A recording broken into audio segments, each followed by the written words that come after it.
I've never been the type to hold a grudge. But then again, I'd never been publicly humiliated before. Not until Ethan. He wasn't just a coworker. He was the golden boy of the office, charming, confident, always with that smug half smile like he was 5 moves ahead of everyone else, including me. I work in corporate consulting, the kind where clients pay 5 figures for advice they'll ignore. Ethan and I were paired up early on. He was flashy and loud. I was methodical, quiet, invisible if I'm honest, which was fine. I didn't need the spotlight. I just wanted respect, a chance to grow, and I was willing to do the work. Ethan, he was willing to take credit for it. It started small. He'd present strategies I wrote, drop my phrasing into meetings like it was his. I figured that's just how these things went. The loud ones talked, the quiet ones worked. But then came the Monarch project. Our firm had a chance to land a major client, a multi-million-dollar retainer kind of deal. My direct manager asked Ethan and me to lead the pitch together. I worked on that deck for 3 straight weeks, late nights, weekends. I ran the data models, wrote the recommendations, and even mocked up the client's internal branding to make the presentation pop. Ethan, to his credit, brought energy. He rehearsed the delivery, smoothed out the language. He even made a few slides of his own, mostly filler but fine. We were scheduled to present Monday morning to the client's executive team and to our own firm's senior partners. This was it, a career maker. And for once, I felt proud, nervous but proud. Then came Monday.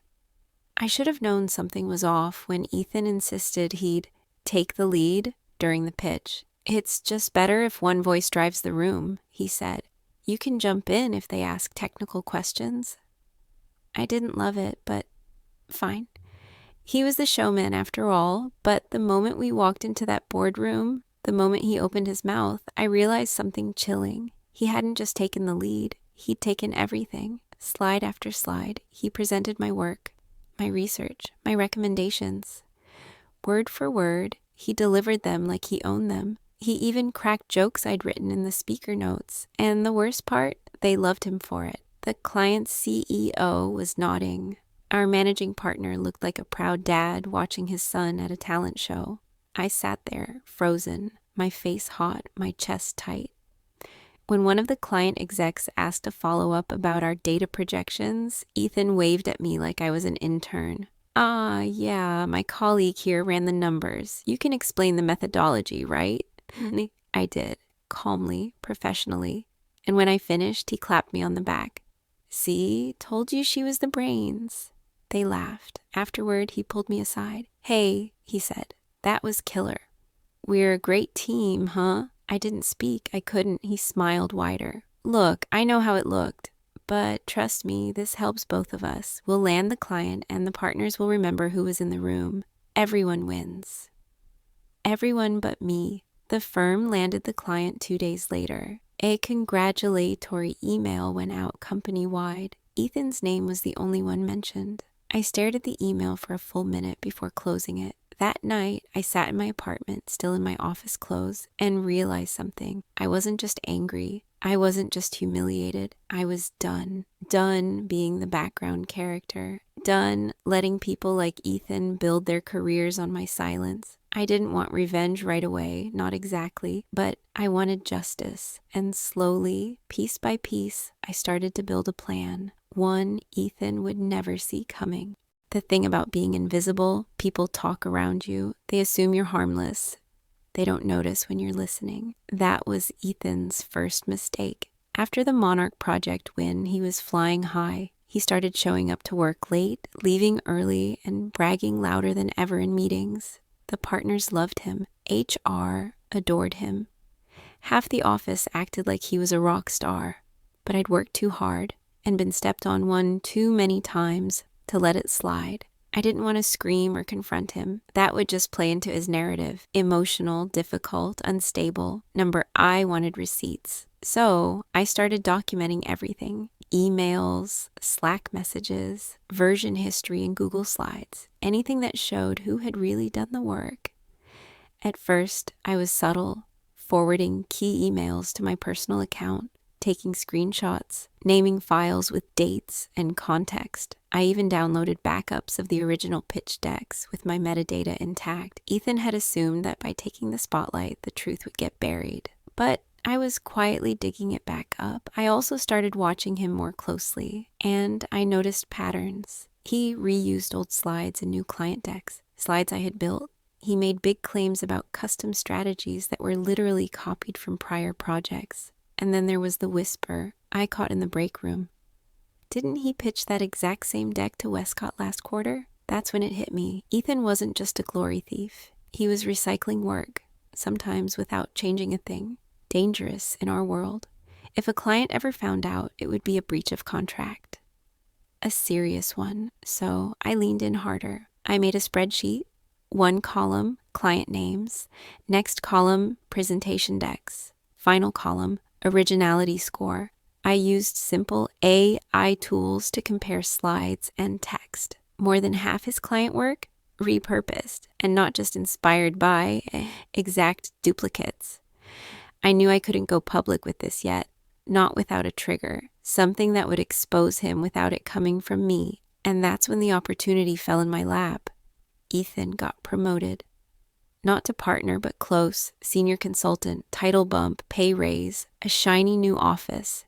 HR made the announcement in a company-wide email, and suddenly Ethan was untouchable until he made his second mistake. He was scheduled to give a keynote presentation at a prestigious client summit, one our firm hosted every year. Big audience, big exposure. He was even having the video crew record it for promo use. He was so proud of his draft, he left it open on the shared drive, and I recognized it immediately.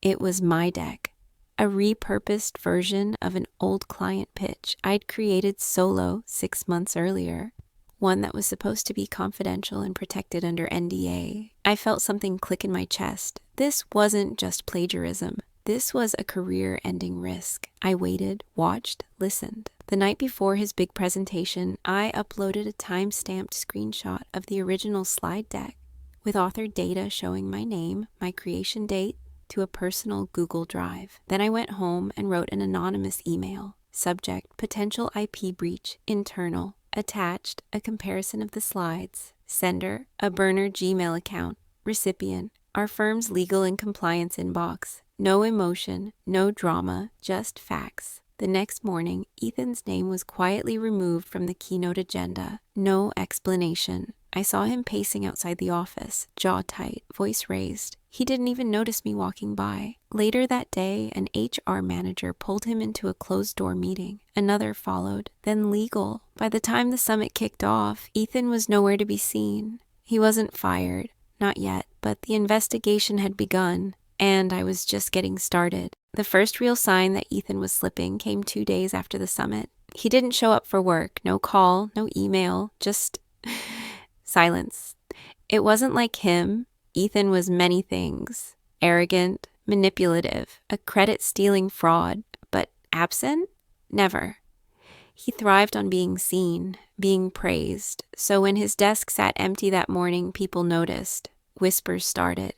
Family emergency? Maybe he got sick? Did you hear about the summit change? By lunch, rumors were flying, and Ethan still missing. When he returned the next day, he looked like a shadow of himself. No suit, no tie, unshaven, tired eyes. He smiled at a few people, but it was thin. He didn't swagger like usual, and he didn't say a word to me. Not that I expected him to. He still didn't know I was the one behind the anonymous report.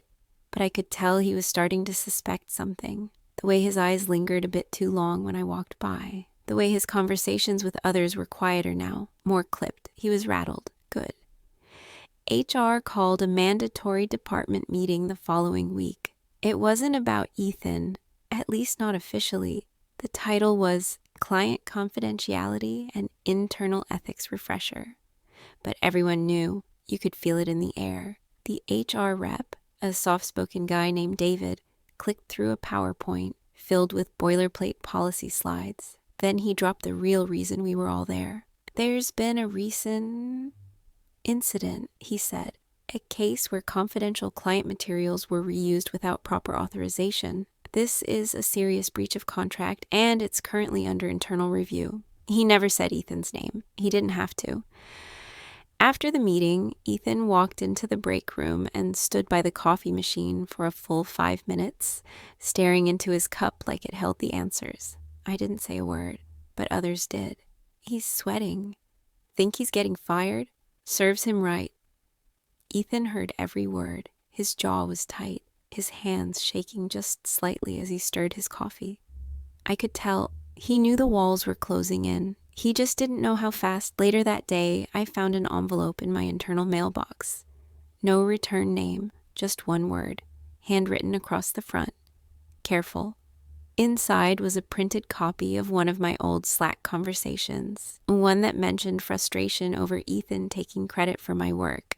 Not damning, but sensitive, private. Someone was warning me or threatening me. Either way, it meant one thing. Ethan was getting desperate. That night, I stayed late. I went through everything again. My notes, screenshots, backups, emails. I double-checked dates, times, sources. If he was going to fight back, I needed to be bulletproof. And then I found it, something I'd missed before. An email Ethan had forwarded months ago.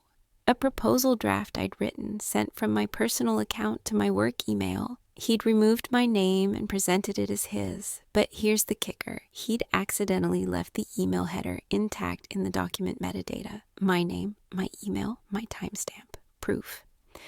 The next morning, I requested a meeting with HR. No burner accounts this time. No shadows. I sat across from David, calm and direct.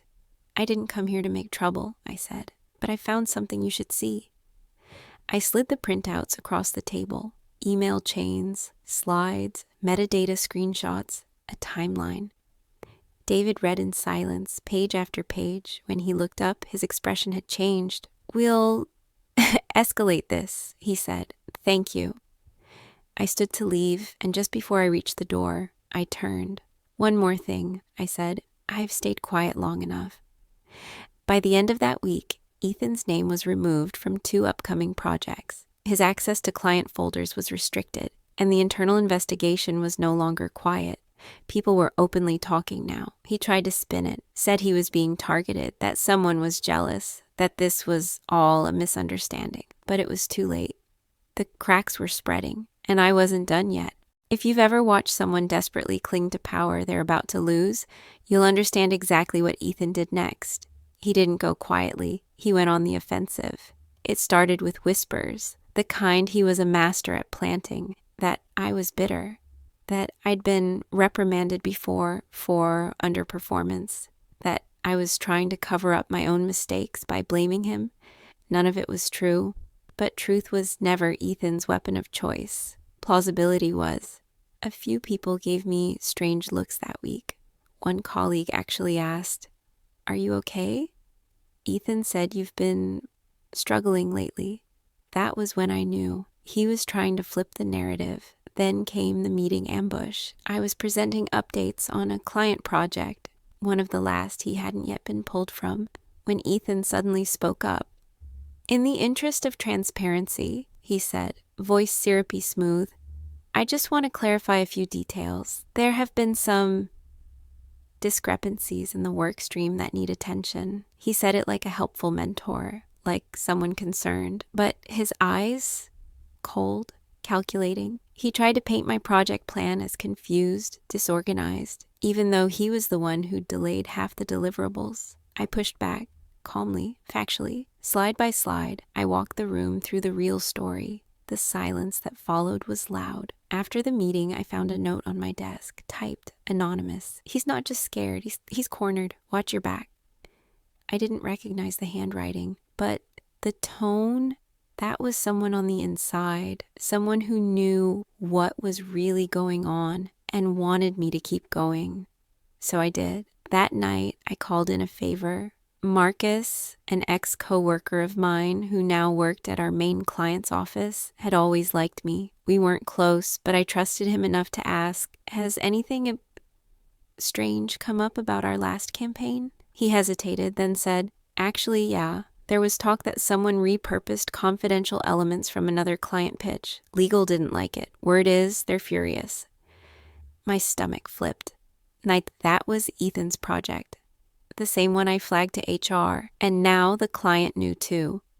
The next morning, there was a shift in the office. Ethan's desk was empty again, but this time, not because he was absent, because it had been cleared. No nameplate, no laptop, just a dead plant and an unplugged monitor. Someone whispered, "He's been suspended." Someone else said, "No, escorted out." I didn't smile, not then. It wasn't over yet. Later that day, HR called me in. David was there, but this time he wasn't alone. A senior partner from legal sat next to him. "We want to thank you for your cooperation," she said. "Your documentation helped us confirm multiple breaches of contract and protected the firm from potential liability." Then she looked me dead in the eye. "We also know Ethan tried to retaliate. That's being addressed." I nodded. My hands were steady, my heart racing. This was bigger than a takedown, bigger than revenge. I had become the person who could not be ignored. Back at my desk, I opened my inbox. A single new message from an internal alias. Subject line: "He tried to ruin you, but you didn't flinch. Respect." No name, no signature, just confirmation. I wasn't alone in this. And Ethan? He was just beginning to feel the consequences. I thought it was over. Ethan was out. HR had everything they needed, but narcissists like him, they don't vanish, they regroup. And when they lose power in one place, they try to burn it down behind them. The first sign came 3 days after he left. A new email account popped up, not a company address, but the subject line hit like a punch. Important context about your ex-employee. He'd started emailing clients, framing himself as a scapegoat, saying the firm was collapsing under toxic internal politics and that I had engineered his removal. I only knew because one of our long-term clients forwarded me the message. She added just one line at the top: "I trust you. Just thought you should know what he's doing." But Ethan didn't stop there. He contacted a journalist, one who'd covered our agency in a few industry write-ups, an anonymous source alleging malpractice, fraud, and internal sabotage. No names, no details, just venom. The journalist called our communications team to verify. That's when the firm finally realized Ethan wasn't just disgraced, he was dangerous. But here's what he didn't know. While he was busy trying to torch everything on his way out, I was quietly flipping the few allies he had left. See, Ethan had always treated people like pawns, useful when obedient, disposable when they ask questions, and people remember how you made them feel, especially when the tide turns.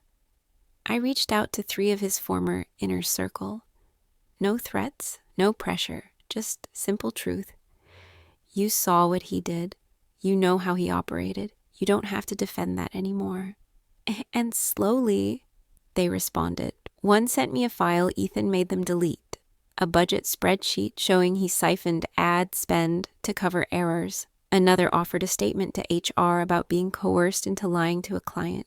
And the third, they apologized for laughing when he humiliated you in that meeting. "We should have said something. I'm sorry." Then came the twist I didn't expect. David from HR, the one who'd initially dismissed my first complaint, called me into a meeting. He looked exhausted. "I owe you an apology," he said, "not just for not listening, for enabling a system where someone like Ethan thrived." He took a breath. "We're creating a new internal ethics panel. We want you on it." I blinked. "Me?" "Yes," he said. "You saw what no one wanted to see, and you did something about it." I said yes. Of course I said yes. And Ethan? His last desperate attempt fizzled. The journalist never ran the story. The client stayed. The firm moved on. But me? I didn't just survive. I evolved, because the best revenge isn't watching someone fall. It's rising so far above them, they can't even reach your shadow. For the first time in months, life felt normal again.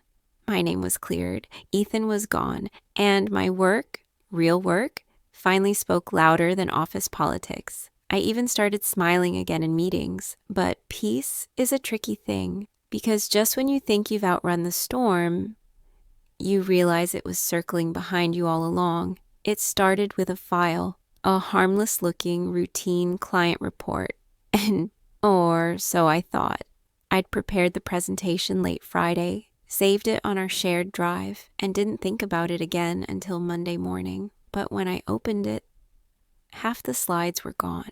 Worse, 2 graphs were completely wrong. It made it look like I had faked the numbers. My heart dropped.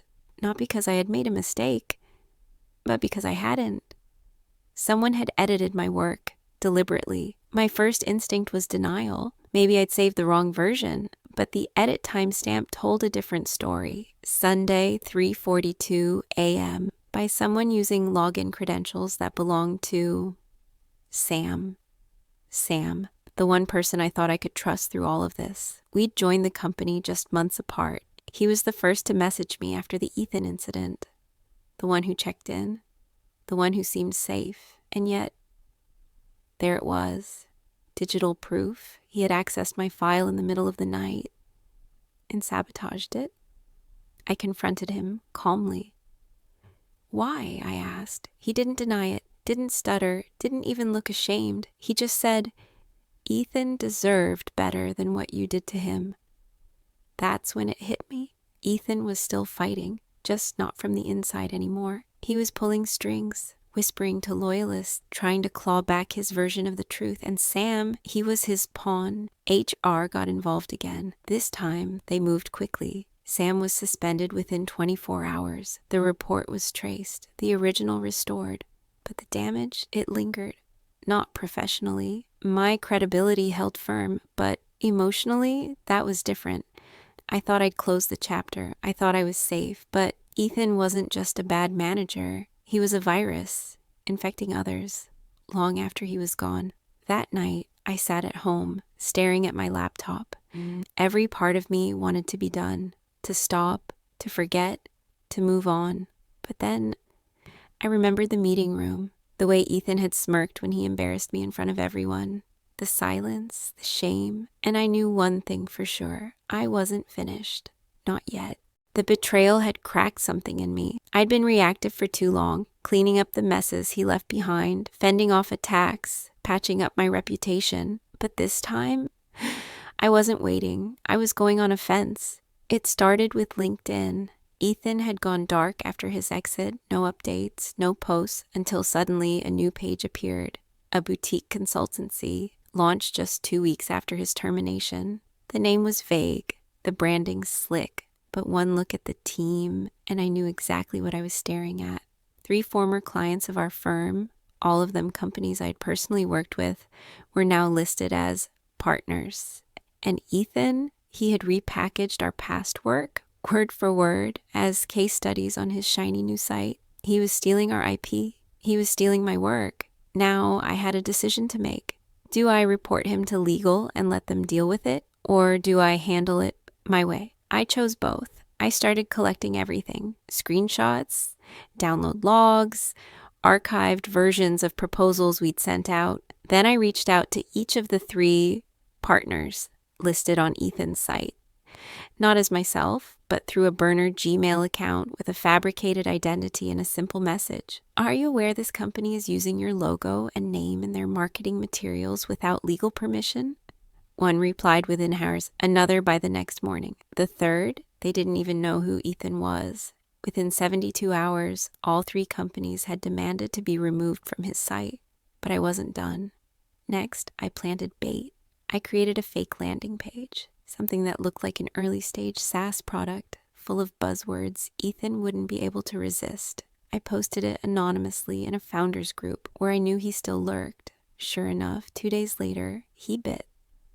A cold email landed in the inbox I had set up, pitching his consultancy services and offering confidential growth insights sourced from leading talent firms. I forwarded the email straight to his former employer's legal team, and then I waited. 1 week later, I got the call. He was being sued for breach of contract, intellectual property theft, and client poaching. They had evidence now, real, prosecutable evidence. He'd burned every bridge he had left, and this time, there was no one to protect him. I didn't celebrate. There was no champagne, no victory post, no smug monologue, just silence and relief. Because I wasn't out to ruin him, I was out to stop him. And now, that mission was almost complete. It was a Thursday morning when the article dropped. A mid-tier business blog, nothing fancy. But the headline made my stomach flip.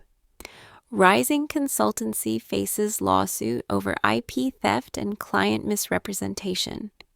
There it was, Ethan's face, smug, pixelated, beneath a story that unraveled everything he'd built. The lawsuit, the client statements, the pulled funding. He'd tried to play CEO, but without someone like me behind the curtain, the whole illusion crumbled fast. And now, the entire ecosystem he tried to construct in my shadow was gone. No statement from him, no denial, just silence. For once, the damage couldn't be spun. I didn't feel triumphant. Not exactly. There's a strange emptiness when justice arrives. It doesn't roar in like a storm. It drips in quietly, one truth at a time. What surprised me wasn't Ethan's downfall. It was what happened after. I was sitting in my home office a week later when I got the email, subject, "Your story deserves to be told." It was from a journalist I vaguely knew from a leadership forum years ago. She'd read the court filings, put two and two together, and now she wanted to interview me. Not about Ethan, about surviving someone like Ethan. I stared at the message for a long time. I had built so much of my life in silence, quietly competent, quietly devastated, quietly plotting. But this was something else. This was me, not just fighting back, but standing up, fully visible. I said yes. The article wasn't sensational. It didn't name names, but it told the story. A woman, overlooked, disrespected, humiliated, who fought back without theatrics or scandal, who used strategy instead of chaos, facts instead of fire. The response stunned me. Hundreds of messages. Colleagues, strangers, other women who had been belittled in boardrooms and laughed off in meetings. And just like that, the thing Ethan tried to take from me, my credibility, my future, became the very thing I reclaimed on my terms. A few months later, I received an offer. A firm I'd always admired, one of the ones Ethan had dismissed as too traditional, wanted me to lead a division. Not just a division. My division. I didn't even blink. I named my terms.